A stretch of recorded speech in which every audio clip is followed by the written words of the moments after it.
l'Ajuntament de Biar celebrat el passat mes de juliol, es va parlar, entre altres, dels següents temes.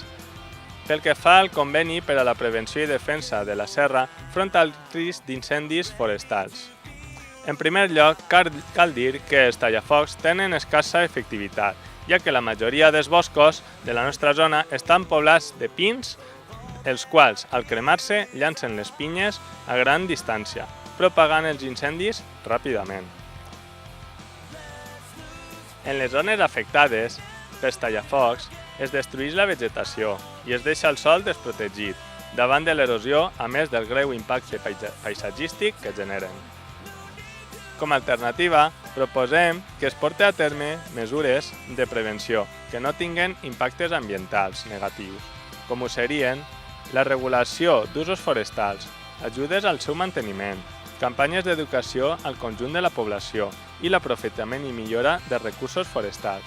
Mesures acompanyades d'altres orientades a assegurar una detecció immediata de l'incendi dels focs i una ràpida intervenció per a la seva extinció.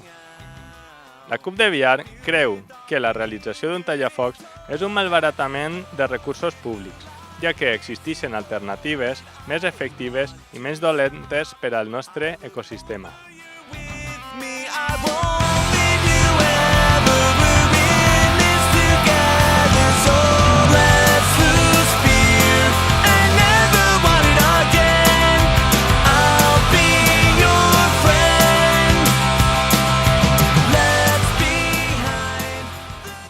S'aprova per unanimitat una moció d'urgència proposada per Esquerra Unida per condenar la massacre de civils que està tenint lloc a Palestina per l'Estat d'Israel. La moció demana instar al govern espanyol a trencar relacions amb Israel, instar l'ONU a posar Palestina sota la protecció internacional, a obrir una investigació de l'ONU sobre els bombardejos, així com a l'enderrocament del mur de la vergonya i reparació de danys ocasionats. Tenim el compromís adquirit amb la campanya de boicot, desinversions i sancions contra l'Estat d'Israel i tallar tota relació de normalitat amb l'Estat d'Israel a nivell de contractes econòmics i a nivell de diplomàcia política.